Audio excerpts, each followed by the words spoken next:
A very pleasant morning po sa ating lahat. Ngayong araw ay ipapakilala po namin kayo sa dalawang education thinkers, namely Lourie Victor and Belmer Yano, at sa kanilang mga key ideas at critical insights on Indigenous people's education. Pero bago po ang lahat, nais ko po muna ipakilala ang aming grupo. Ako po si Laurenz at kasama ko po ngayon si Wena, Grant at Chet. Narito naman po ang aming discussion outline. We will begin with an introduction of the key education thinkers and their general ideas, which will be followed by their critical insights and end with our conclusion. So, sino nga po ba si Lourie Victor? Well, in a nutshell, Lourie Victor is from the Northern Cordillera region of the Philippines, where she is part of the Kankanae Indigenous Cultural Community. Kasalukuyan siya po ang head ng Indigenous People's Education Office ng Department of Education, which is why her primary advocacy is really to promote and institutionalize a cultural or a culture-based education program in the context of indigenous communities here in the Philippines, or as we know it, it's called the Indigenous People's Education Program in the country. So in a nutshell, we could describe Lourie Victor as an educationist, an advocate, and of course, above all, an IP. Doon pa lang sa biography ni Victor, malalaman na natin yung mga bagay na kanyang pinaglalaban tungkol sa IP education. Number one, I believe is solidarity and inclusion, which means that fighting for IPs does not end with mere acceptance and toleration.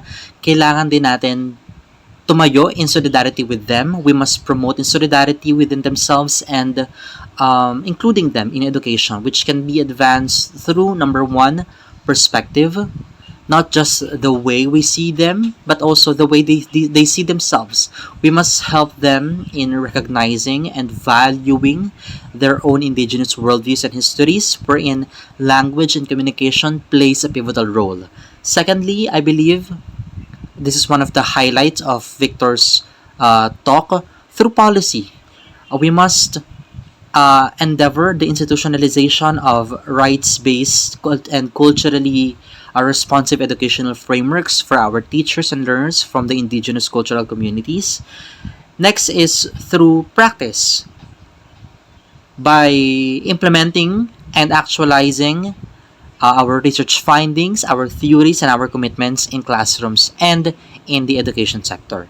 Now, this solidarity and inclusion, as per Victor, can be made possible and effective through, above all, contextualization, which can either be through localization, wherein we adapt lessons to the local context, or indigenization, or the integration of indigenous knowledge systems and languages in the curriculum to ensure that education is not just meaningful and respectful, but also empowering for IP learners. Ngayon, if these things are made possible, if we are able to uphold and foster solidarity and inclusion through contextualized curriculum and communication, then it is possible for us to uphold and then promote the exercise of certain rights for our indigenous people or indigenous communities, which includes, among others, their rights to self-governance and empowerment, their rights to cultural integrity, their rights to social justice and human rights, and of course, their rights to ancestral domains. Ngayon, how is this relevant, especially to Lourie Victor? Well, as we have said earlier, Victor herself is an educationist and an advocate and an IP. So doon pa lang malalaman na natin na itong mga bagay na kanyang ipinaglalaban ay relevant hindi lamang sa mga IP learners sa kanyang tinuturuan or kanyang nakakasalamuha, kundi maging sa kanyang sarili. We are now down to our second and last education thinker for today, Sir Belmer. Sir Belmer is from Baguio City, although I am not sure kung saang indigenous community siya kabilang. He is a consultant at the Indigenous People's Education Program of DepEd and at the same time, the Secretary General of the Northern Luzon IP Ed Council of Elders. Ilan sa kanyang mga advocacies ay ang preservation of cultural heritage, promotion of indigenous knowledge, and ensuring of inclusive education for IP communities such as the Ifugao People's Education. Kagaya po ni Ma'am Victor kanina, bukod sa siya ay isang educationist, advocate, and IP, he is also, as others describe him, a dedicated mentor.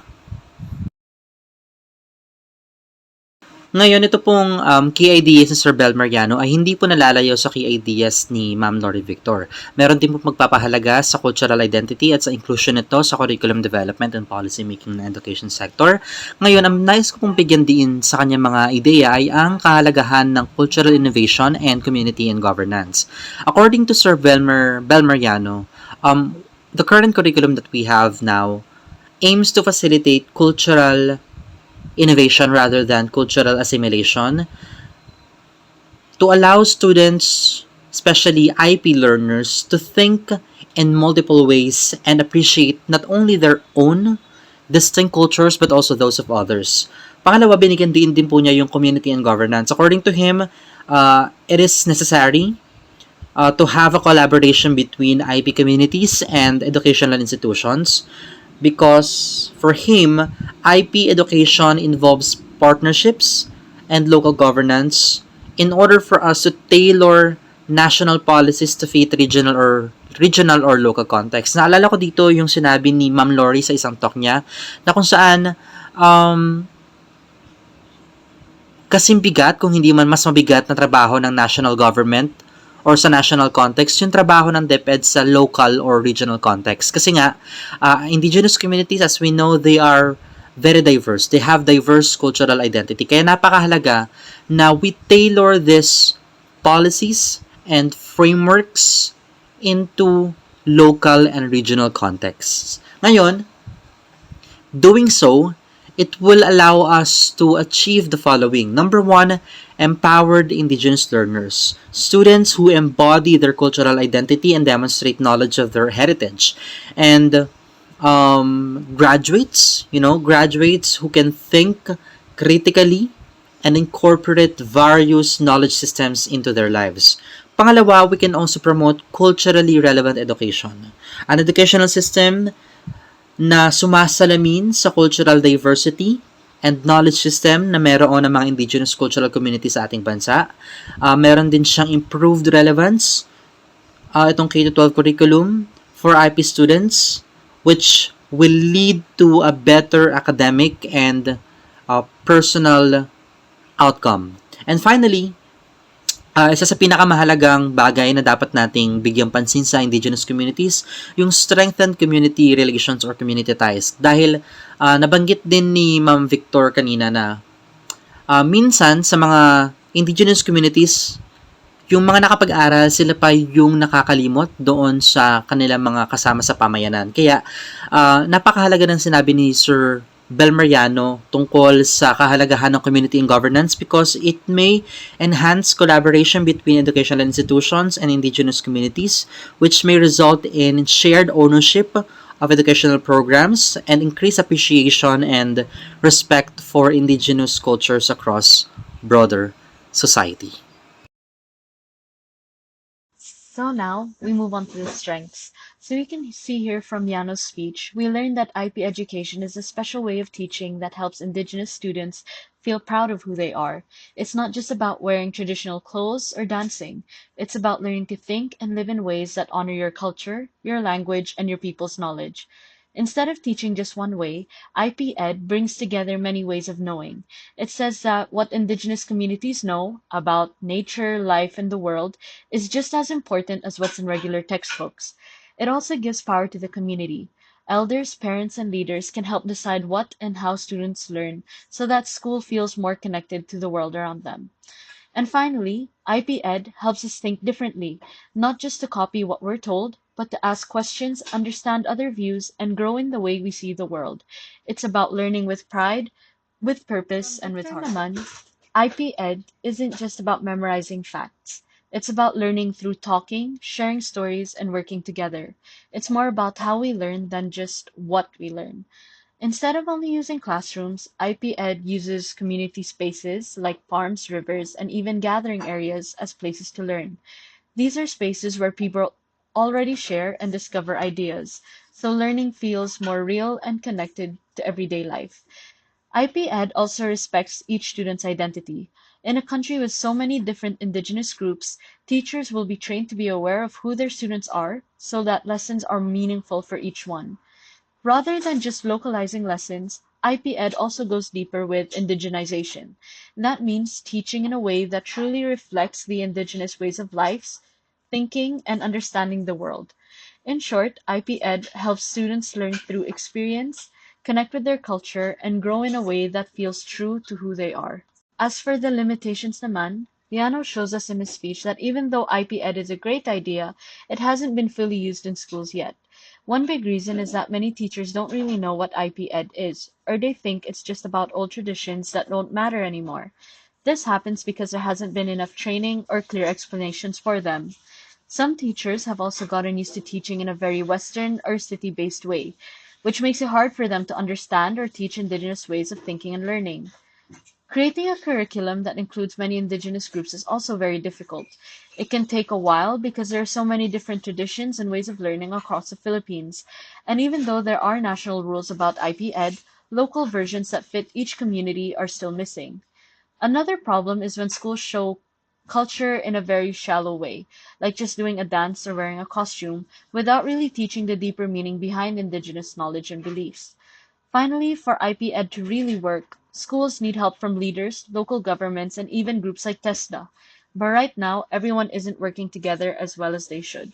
Victor also adds on to this by showing us that sometimes learning is hard not just because of the subject, but because of how students see themselves. If they feel their way of learning isn't accepted, they might just stop trying. This happens a lot in Indigenous communities where people may feel like their way of learning isn't accepted. Many Indigenous learners learn best by doing and interacting, not just by talking or writing.